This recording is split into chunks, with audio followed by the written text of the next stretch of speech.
Good morning, everybody. I want to thank anyone who reached out yesterday and shared concern or just some love or guidance from yesterday. You know, a lot of people have trouble, I think, being okay with emotion, sadness, or tears, or even tears of happiness. I do not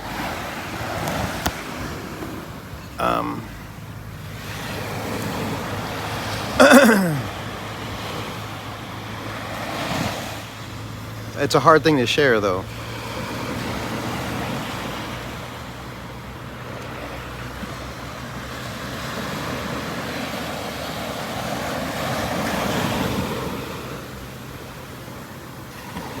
I had all these thoughts while I was meditating of what I wanted to share.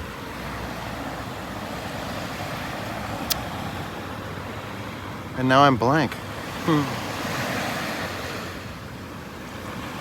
Well, let me continue where I left off from yesterday's meditation. I think the concern is, I've learned to take responsibility for my actions, my past, and my present.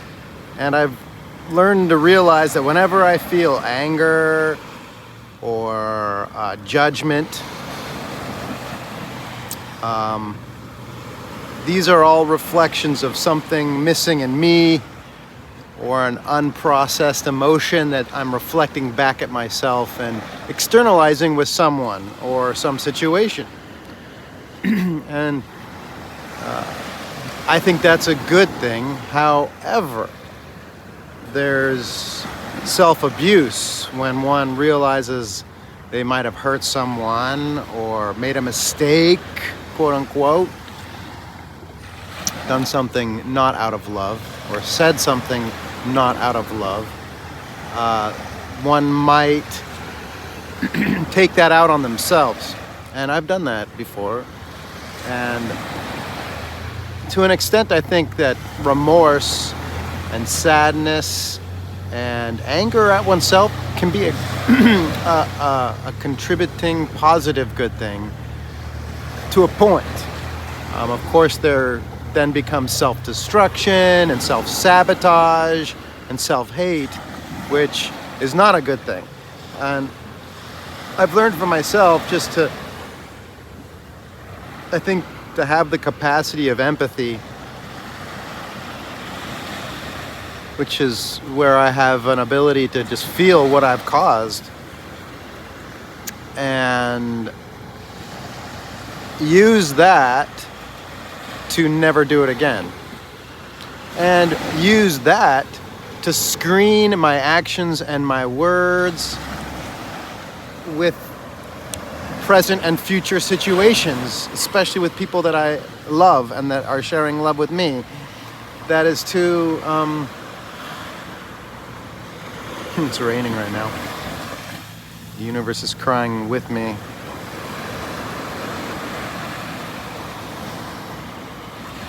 Tears are good.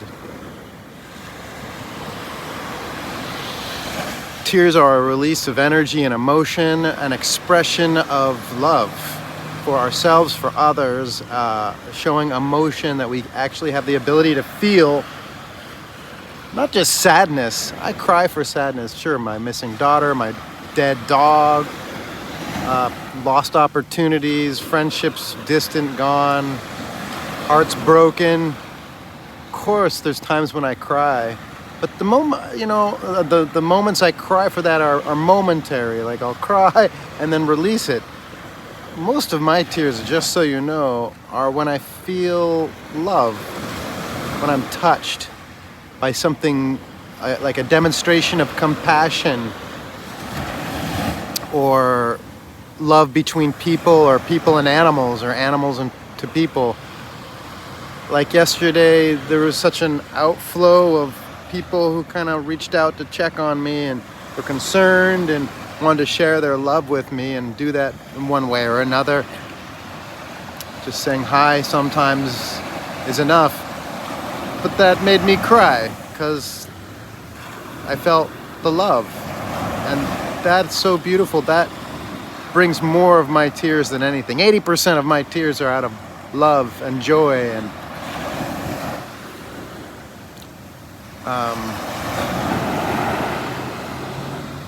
should turn this way, even though I'm watching the sunrise. So what I'm saying, what I really wanted to make as my main point with this kind of where there's this awareness of anger that ultimately is at myself, realization of maybe things done or said that now I see in a different way and have remorse or sadness or feel the loss or feel the pain, is that the smartest thing to do is to use that to not do such things in the future. Let go of the past. We have to let it go. We have to accept. We've done, said these things, or these things have happened to us. These people have done or said these things to us. We can't hold on to the emotion of those painful circumstances. We have to experience it, reprocess it, cry, laugh, scream, whatever it takes, and then let it go. But what I've learned to do for myself, instead of repeating these patterns over and over again, which I've seen in my life of 48 years, is to, before I speak, I screen my words and I check myself with actions before I do things. Instead of acting impulsively or speaking impulsively, especially, or I should say almost identically, not identically, I've learned to be aware of when I'm feeling anger or when I'm upset or when I'm irritated or when I'm being annoyed. Anything that's off center of just feeling love and joy. I'm aware when I am in that state.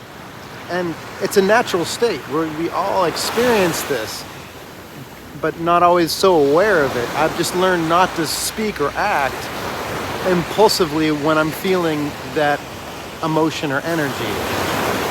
And when I am feeling irritated or upset, or I'm tempted to say something out of anger or to defend myself or retort maybe a criticism or a judgment or a condescension from someone else, I just zip my lips and I wait before I speak. I mean, sometimes I'll say it anyway, or I'll do it anyway, but usually not. And that's because I've realized out of anything that I say or do out of anger or irritation is that frequency, and will most often escalate the situation that is bothering me, amplify it, or create another situation or a broken heart or a hurt feeling that could make things a lot worse. Sometimes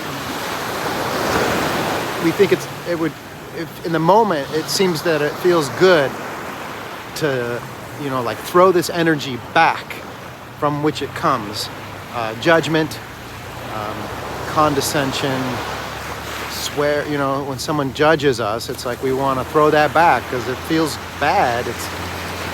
We want to retake our energy that we feel is taken from us, our freedom, our power, our royalty, our respect. But that doesn't come from other people. That comes from God alone.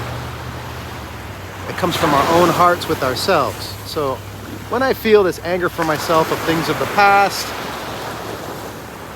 when I talk about that, that's just me taking responsibility for everything in my life. No matter what someone has done or what situation has happened, I have to own that.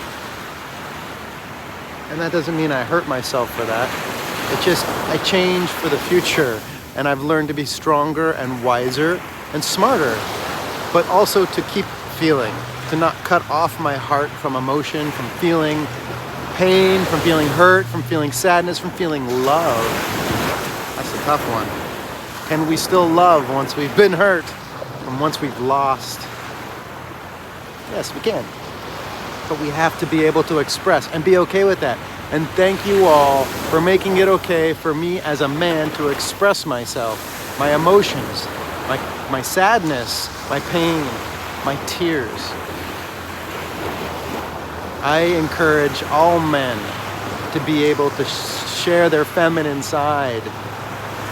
It doesn't mean we're gay to feel emotion or to cry. It doesn't mean we're weak. That's bullshit. That's social conditioning to desensitize men from empowerment, from being able to empower women, to be able to empower the masculine, feminine side. It's not just about women rising today, which it is. This is the feminine goddess rise. The crash of the patriarchy. Men leadership is failing. It's time for women to step into leadership roles, take on their masculine side. It's about balance. And in some part, I do believe it's men stepping down or claiming their power by embracing the femininity in themselves. And of course, admiring and honoring and respecting the women around them and who they love, and just all women. But it's not about one or the other, or one's better than the other, or one should lead versus the other. It's about balance. And it's about honoring that energy. Woohoo! There goes my coffee. And I just got wet. That's my end for the day. Honor each other, love each other. Check it out, ladies and gentlemen. Thank you for the share. I love you. Bye.